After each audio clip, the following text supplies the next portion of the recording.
Welcome to this episode of My Home is Special. I'm still plugging along because I'm enjoying getting a chance to learn about the various homes of people that I've met throughout my journey. Although I hope you're enjoying these episodes, I really hope you're enjoying them enough to tell a friend. I'm still trying to grow the audience and appreciate all the help I can get.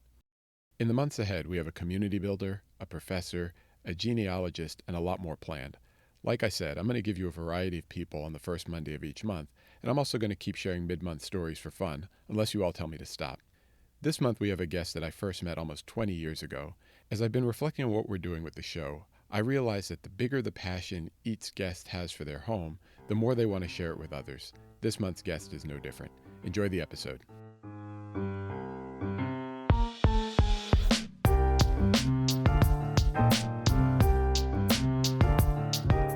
Joining me today is someone I'm really excited to have on the podcast, Murdock. Welcome to My Home is Special. Thank you. I appreciate the invite. Now, Murdock, I always like to start the same way. So can you take a minute and introduce yourself to the people that are listening? Of course. My name is Murdock. I'm known as Murdock, the man with no first name. And I'm the president of the Broken Arrow Horseback Riding Club of Chicago. And that's how I normally introduce myself to people, just in case they hadn't heard of me before. Now, Murdock, how long has Broken Arrow been around? Well, Broken Arrow been around since January 15, 1989, which marks this our 36th year and still moving forward. It's been a long process, but we're still here. Very cool. And we're going to get into Broken Arrow in a little bit in our conversation, but how would you say we know each other? Well, it was several years ago. I don't remember the exact year, but you came to a rodeo near Pembroke, and you were there taking pictures or whatever, and I gave you one of my flyers for the upcoming event and invited you to come out to where we are, which you did, and not just try to give you some points or stroke your ego, but of all the people that have always taken pictures, I promise you, you're the main one that I've always liked observing their pictures, the clarity of it, the professionalism, just the awesome beautiness of what you've captured in the lens. So that's how we met. And I'm glad we still know one another. You know, from time to time you come in and take a picture for me. Yeah, I remember. Well, maybe I just hadn't had no professional pictures taken like that. So that could be part of it. The Polaroid camera was long gone by that time. Man, you know, I look back in between our prep and this discussion today, and the first rodeo I went to actually was in 2006. I couldn't believe it was that long ago. And at that rodeo with our family, we got a flyer to one of your events. And I think I went to a couple, but the first one that I know I have pictures of was from 2009. So we're going on almost 20 years from when I met you at that rodeo. And I know I try and come by your events whenever I can because they're unlike anything that you normally see in the city of Chicago. Now, the first one was out in the burbs, but the last couple I've been to have all been in Chicago. And you bring a community that's unlike any other together. And I really appreciate that. And anytime I can come out and document with my camera, I try and make the effort to do it. So thank you for what you're doing in the city.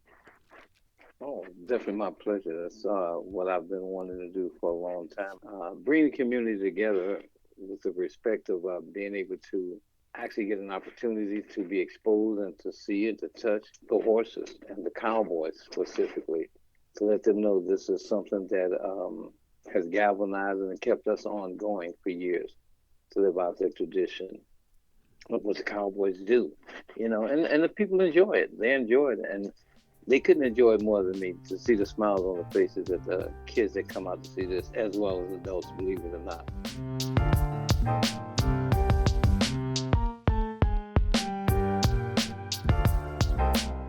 Let me ask you about your first experience on horseback. That's not something that most kids get a chance to do, at least not where I'm from. And so I wanted to know, what was your first experience with horses or on horseback? Well, the first time I ever actually had gotten on a horse, I was about 8 or 9 years old in a little town called Waterloo, Iowa. And there, you know, people rode horses down the street. It wasn't in abundance, but there were people that rode their horses down the street. And I asked the person if I can get a ride, and of course he told me yeah. And I got bit by the bug, so to speak, you know, and it's been in my blood ever since then. You know, it's just something that I thought was so keen to do and to become a part with that horse. When I was a kid watching TV, there were programs called the Circus Boy, and Circus Boy happened to be a picture about a young man, couldn't have been older than 11 years old, something like this, 12. He lived with his uncle, rather, who traveled with the circus. And I knew that I didn't want to be like the circus boy because he wore these real tight britches or what have you, and doing the trapeze act and things. But then I saw the Cowboys on TV as a kid. The Lone Ranger, Hopalong Cassidy, Buffalo Bill Cody, Lash LaRue, Cisco Kid and Puncho, and I knew that that's what had me mesmerized, And I'd see them riding, their hat blow off their head, or their hair was blowing in the wind. My hat was going to blow off, but my hair certainly wasn't going to be blowing in the wind. But I just thought that was such an awesome thing to be able to do. Murdock, let me jump in there for a second, because you said that you got bit by the bug. Does that mean that you got bit by the bug and ended up with a horse, a few weeks later? No, but I wished I had. That's for sure. No, meaning gotten bit by the bug is something that you just fall in love with doing. I tried to get my father to buy me a horse because I learned how to ride in Washington Park at a stable called Midwest Riding Stables. And when I asked him if I could get this horse, he tried to explain to me that the horse cost too much.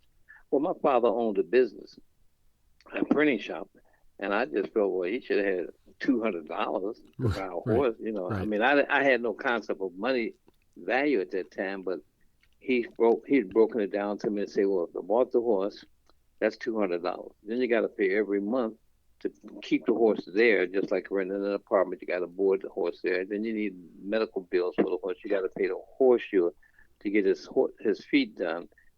Then you got to get somebody to train you how to ride. You got to get the horse to be trained so that you can ride it. As far as the saddle is concerned, you got to have that as well. Well, all that mixed together meant a whole lot of money back then to me. Right. Well, of course, horse riding or horse was out of my mind at that time.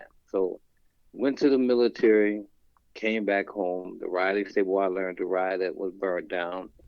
But then I vowed to bring horseback riding back to the inner city of Chicago because there was no place on the south side anymore. It might have been the north side, but not the south side that had a stable.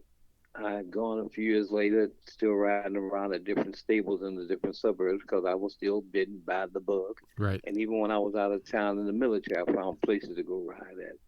So nonetheless, one year, the young lady who I was dating with at the time, whose name was Leela, she asked me what did I want to do for this particular year, which was a Father's Day. I don't remember what year it was. I wanted to go to the rodeo. My brother, who was a professional entertainer at the time, he was coming in town for a visit.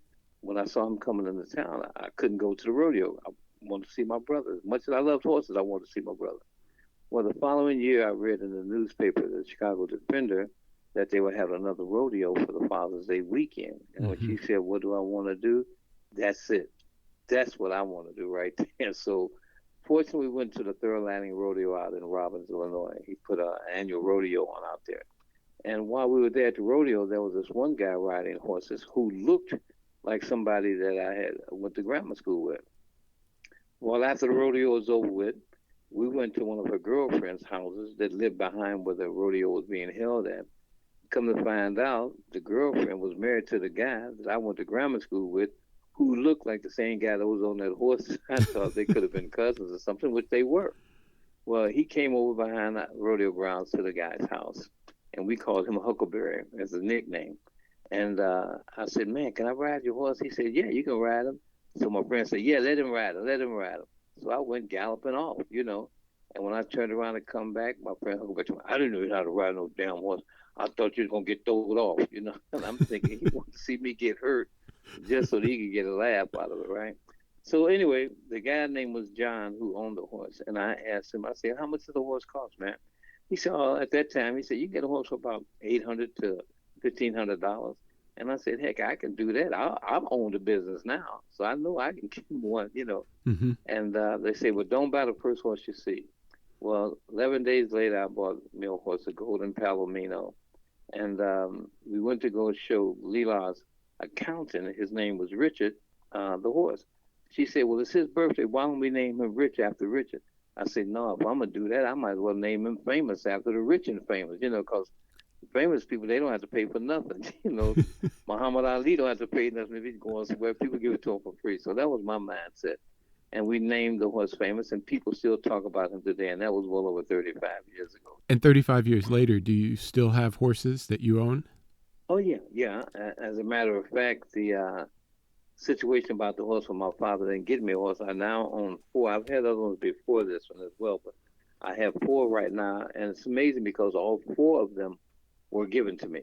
Other people didn't ride them anymore, got injured, couldn't ride, just wanted to get out of horses or whatever. And they had given them to me. And now I pride myself with having four horses that were given to me. I've got two horse trailers. I got 6 or 7 saddles that I use, trucks, whatnot. And all of this came from a vision of a little boy wanting to ride a horse. So when you say you can't do something, you just keep on. Who knows? It might fall in your lap sooner or later. You have not because you ask not, you know. Right, And, right. and that's where I'm at today with these horses. And I'm still competing with them, and I'm teaching people how to ride. That's my pleasure right now, to see them compete, and then they compete and win at it as well.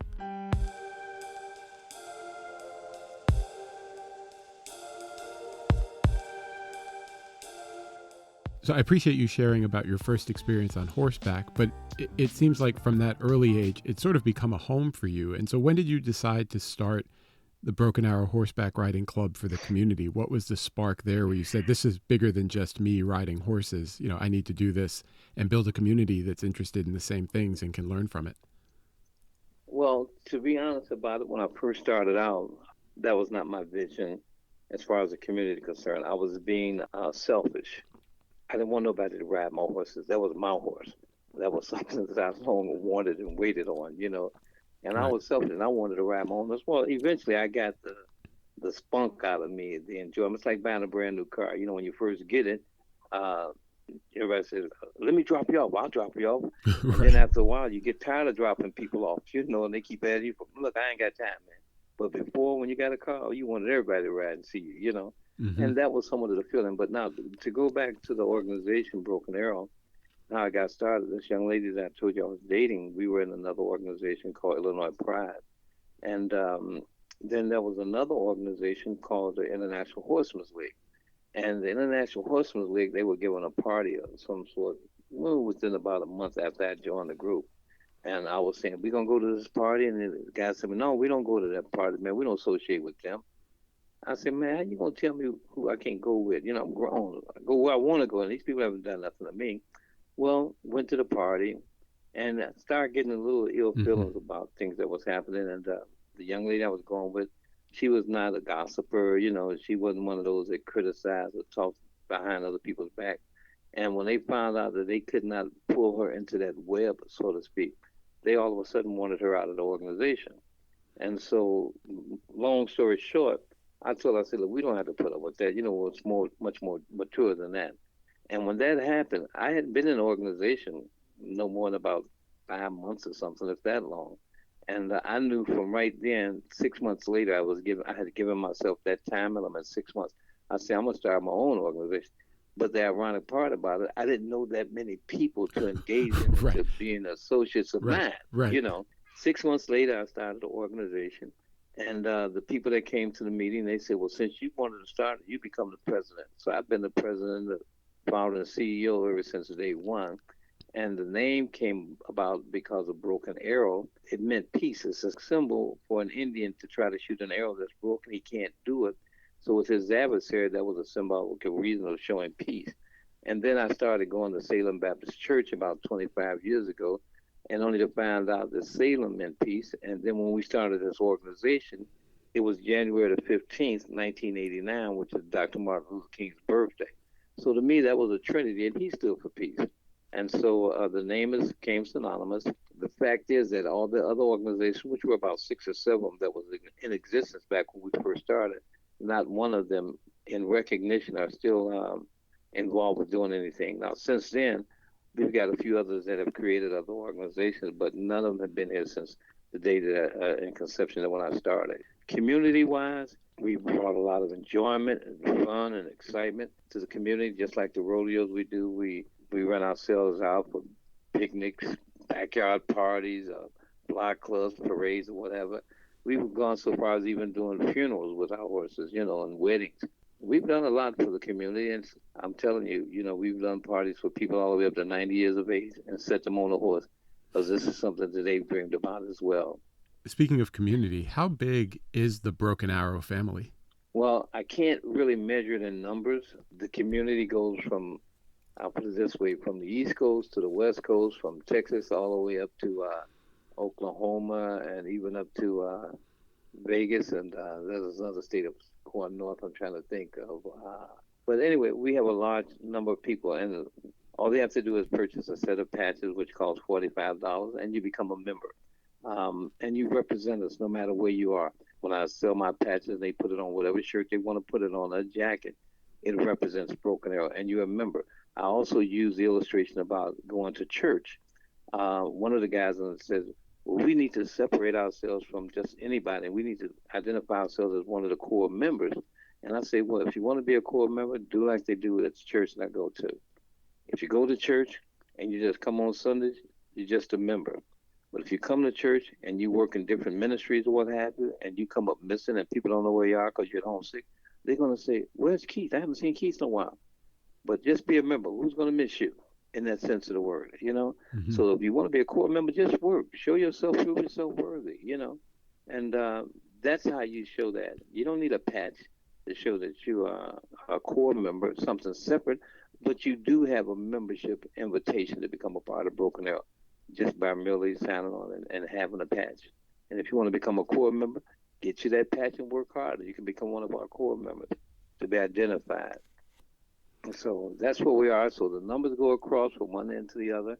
All of them are not registered on the computer because a lot of people don't have computers or don't do social media. So I can't really give you an exact number as it stands right now, but it's in the hundreds. Judging from what I've seen at all the events I've been to, it's definitely in the hundreds, and it seems like a family cookout every time I come to one of your events. And again, I'm super grateful to be able to be a part of that community, even if it's just through my camera when I can.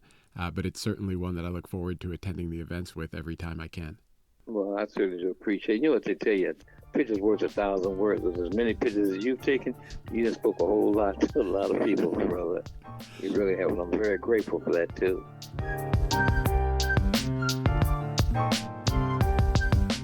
Murdock, let's start talking about what's so special to you about being on horseback. I know a few people that ride, and there's something about it that I just want to try and understand, because the ones who do, they just have a passion for it that mirrors or rivals any other passion that I've seen people have.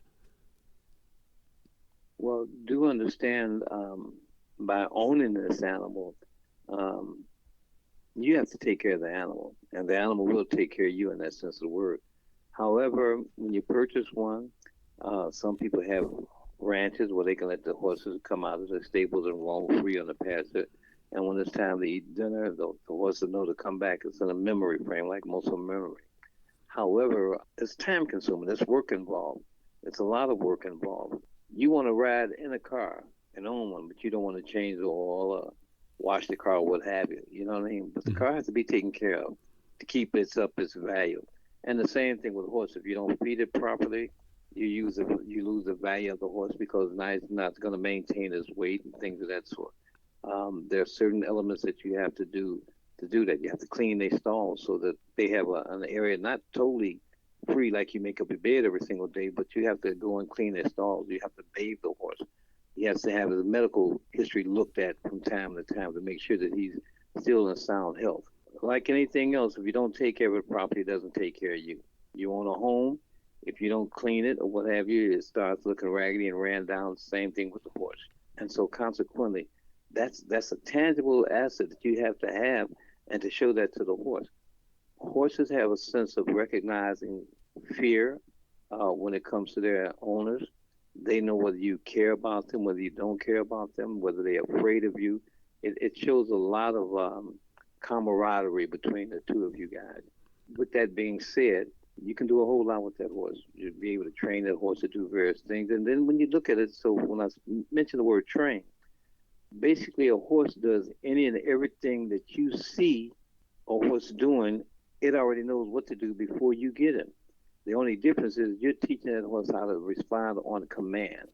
You know, you give it a cue or pressure point here, something like that, and they respond to that. But other than that, that horse knows how to lay down. He knows how to roll over. He knows how to rear up, buck, kick out, and all of those things. But once again, you're trying to teach him how to do it on command. So, Murdock, how do you build that type of relationship and rapport? I remember my wife and I were in Argentina on a ranch, and the gauchos were there, and they had their horse doing all these tricks, but it was like the one individual and the one horse, and they just had a bond, almost like they were best friends in some ways. How do you build that bond with a horse when you get an animal like that for the first time? Well, I remember a young lady bought a horse when it was what was called a yearling, and that means the horse is like a year old. And she thought she was going to raise him like you do a dog. Well, it's totally different. The dog can do the same thing, all the little tricks and things that you wanted to do on its own. Now you're teaching it how to do it on command. They know how to sit and stay and don't move if they don't want to. They know how to growl and bite and bark, but on command. With that being said, with the horse, the same thing. You have to show the horse some type of affection. Some people do it out of trying to intimidate the animal, forcing them to do something. And so you're getting it done, but you're not getting it with the compassion that you want the horse to give you. I've seen horses, just like dogs, bite their owners or kick their owners when it comes to a horse and things of that nature. That is a bond that you have to create, finding the soft spots that the horse loves to be rubbed in, picking his feet up, cleaning his feet, things of that nature, brushing him, bathing him. And that's how you build on this bond. And then to try and teach a horse a trick of some kind, you figure out what it does, and then you try to do something to encourage him to do the same thing. It's the same thing if you're trying to get him to bow down on the ground. There's tricks of doing that where you can tie him up and make him do it, or you can take your time and it takes a little bit longer, but you can achieve the same goal. You just don't want to be forceful at it if you want to have that kind of bond. Do you see that type of bond when kids or people that have different therapeutic needs are working with horses? Is what you're describing to me feels like it's part about horses and part about life lessons. Combination of both. I've seen kids in videos or what have you that was supposed to not be able to walk anymore, and they had therapeutic riding with the kids where you would put them in, say, like a swing set that raised in the air. They could hoist them up and put them on top of a horse, and that swing would maybe walk around in a circle so the horse can at least move around in that particular area. Mm-hmm. I've seen the point where in the process of doing that, these kids have come back through rehabilitation of working with a horse and been able to walk again. That's a therapeutic process that horse brought to this kid. It just gave him some inner energy that the doctors didn't think they would ever get again. So when they say a horse is very therapeutic, yes, it is. He can calm you down. He can make you become afraid of him or whatever. He can build a bond with him. It's like meeting people. You can determine sometimes whether or not you're going to like that person because of their vibe, how they greet you, how they eyeball you a certain way or whatever. They can pick that up. And you read their body language. As an example, if a horse puts his ears back, leans his ears back, it's a warning sign to the person. Look, I don't like what you're doing to me right now. I don't feel comfortable. If a horse not tosses his head up in the air, but just raises his head up in the air high and looks out you at the corner of the eye or something of that sort, he's telling you again, I don't want to be touched here. I don't want to be touched here. And so you begin to learn some of the body language that they do, how they might move around trying to get away from you. Awesome. Same thing with just getting on their back and ride. They can tell whether you know how to sit that saddle or not. And they can tell, when I'm teaching people how to ride, sometimes as old as I am, I still have to get up there and show them the effect that I'm trying to get them to do with the horse. They're unable to do it, but then they see me get up there and do the same thing and say, man, how does he do that? And I'm sharing them how to do it, but their body tensed up as an example. That's sending a different signal than if they're relaxed and comfortable and act like they know what they're doing, as opposed to being afraid to do what they're being taught to do.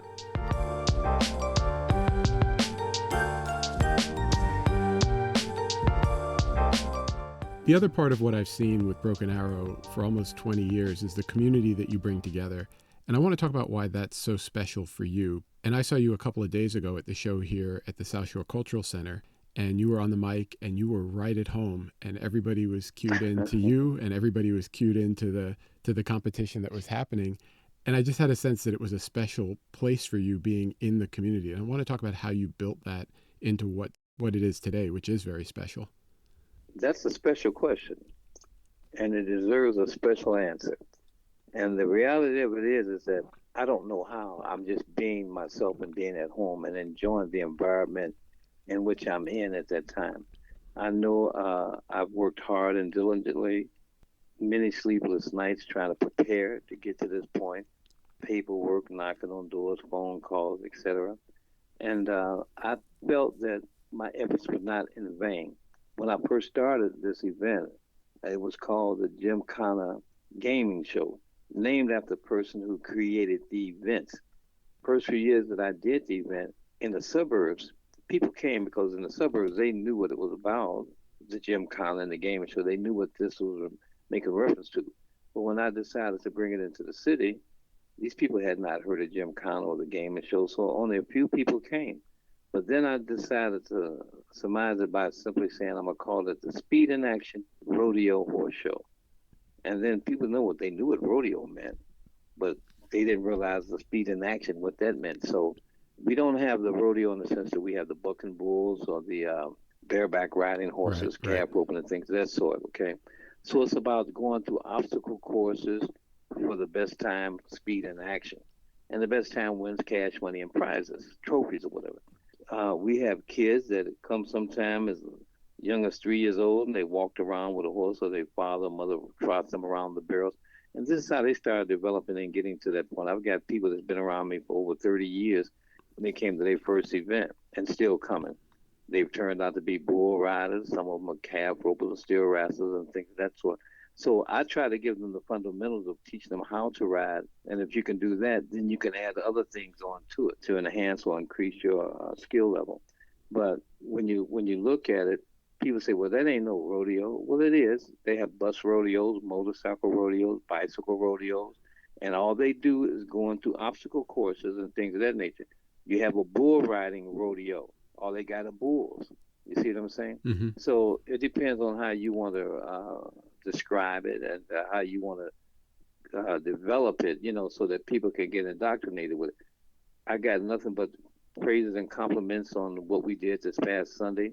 No matter how much you have competitor wise, somebody's going to be unhappy. Sometimes we feel like every time we get out there because we're so good, we're supposed to win the game.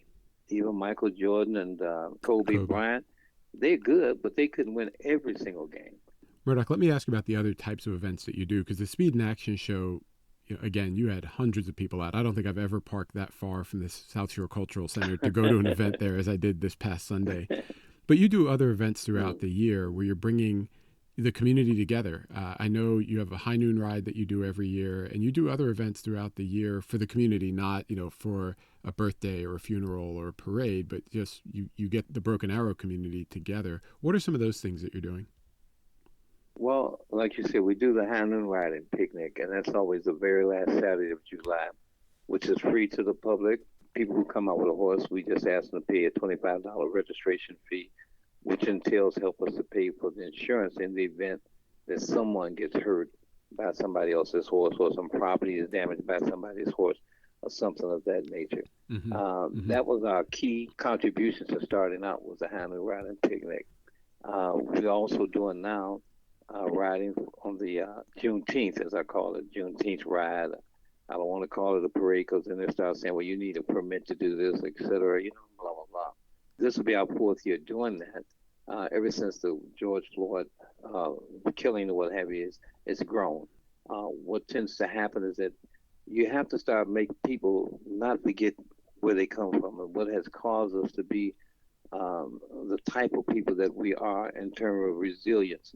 We could buckle down, we could bow our heads down and still say yes, a boss and things of that sort. But we stand up on 2 feet. We got strong backs and things of that nature. And so this to me is an element that it shares with people. They may not all see it right now, but it says to them, this is what I'm able to do. I'm riding. I'm free at last, free at last. Thank God Almighty, I'm free at last. I don't have to worry about that whip over my back and things of that nature. Look what we've come to be able to do. We're riding horses. We're free people. We want the people that pass us by, we pass by on the streets, to see an element that's different than they're used to seeing. I come up out of the projects in Stateway Gardens, and I've seen people that have come to the parades all duded up, if you want to call it that. They floats or something all specially put together, and everybody can't do that. Everybody doesn't get a chance to be in a parade and march with everybody. So this is a walk. This is a bike ride. This is a roll with us on your car, the little motorcycle that people get off the street, the little scooter that they don't pay for. let them ride down the street with us and celebrate Juneteenth Day. That's important. That's very important.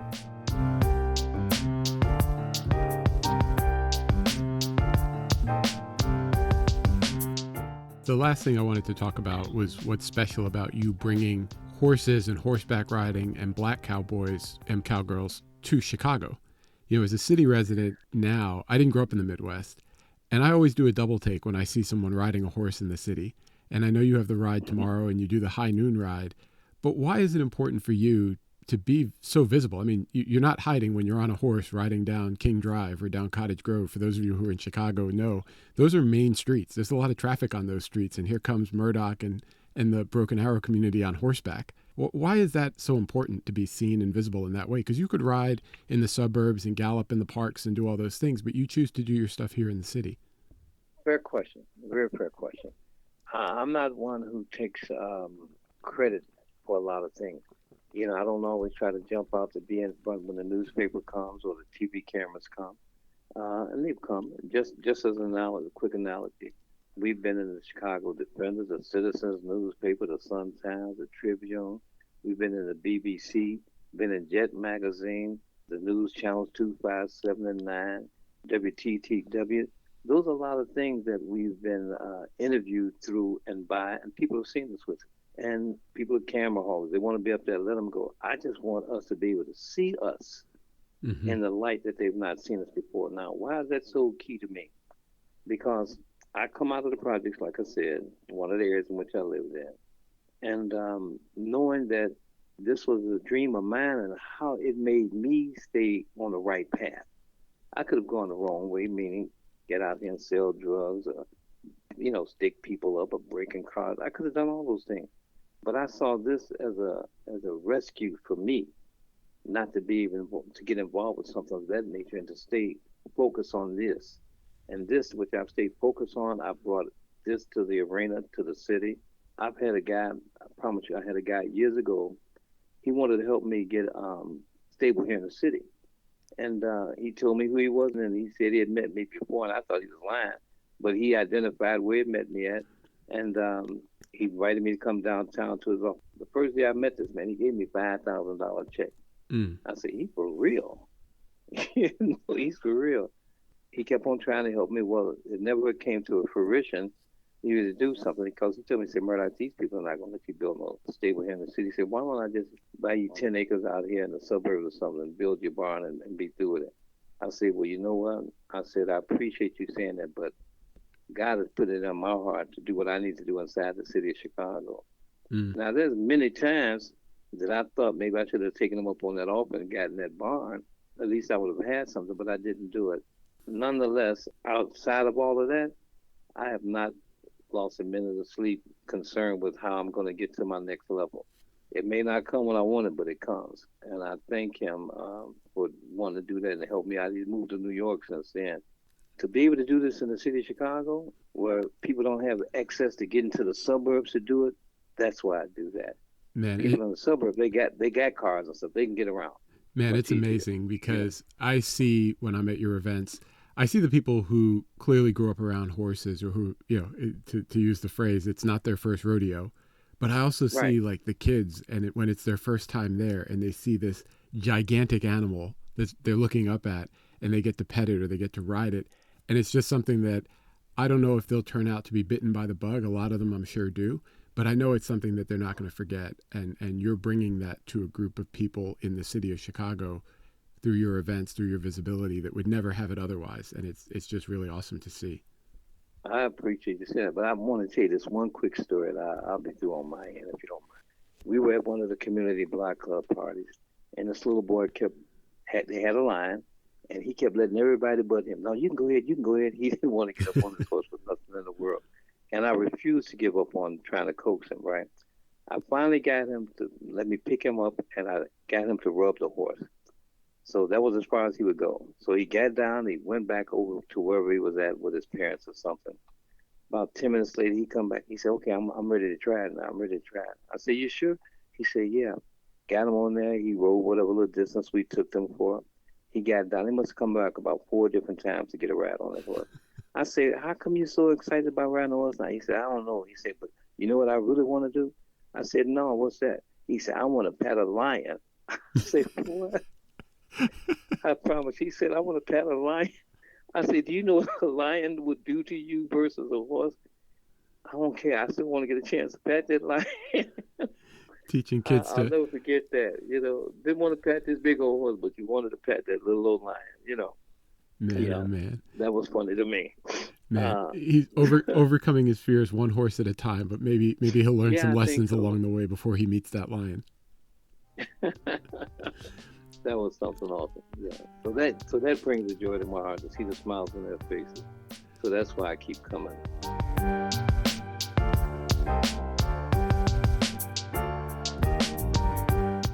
Murdock, I want to thank you for coming on today.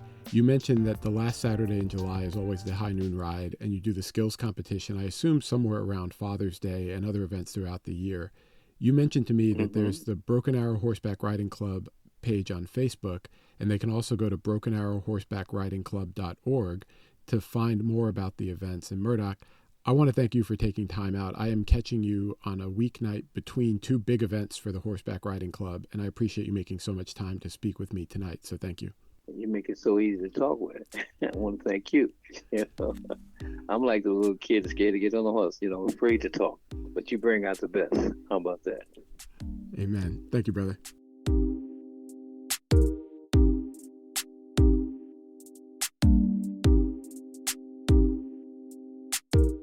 Thanks for listening to this episode of My Home is Special. Be sure to subscribe to the podcast to get future episodes automatically. You can go to myhomeispecial.com to see the full project and sign up for email updates. Be sure to follow KBevPhoto on Instagram or go to kbevphoto.com to see what I'm snapping these days. There's a lot on both to explore. For now, this is Keith, aka KBev, signing off. Peace.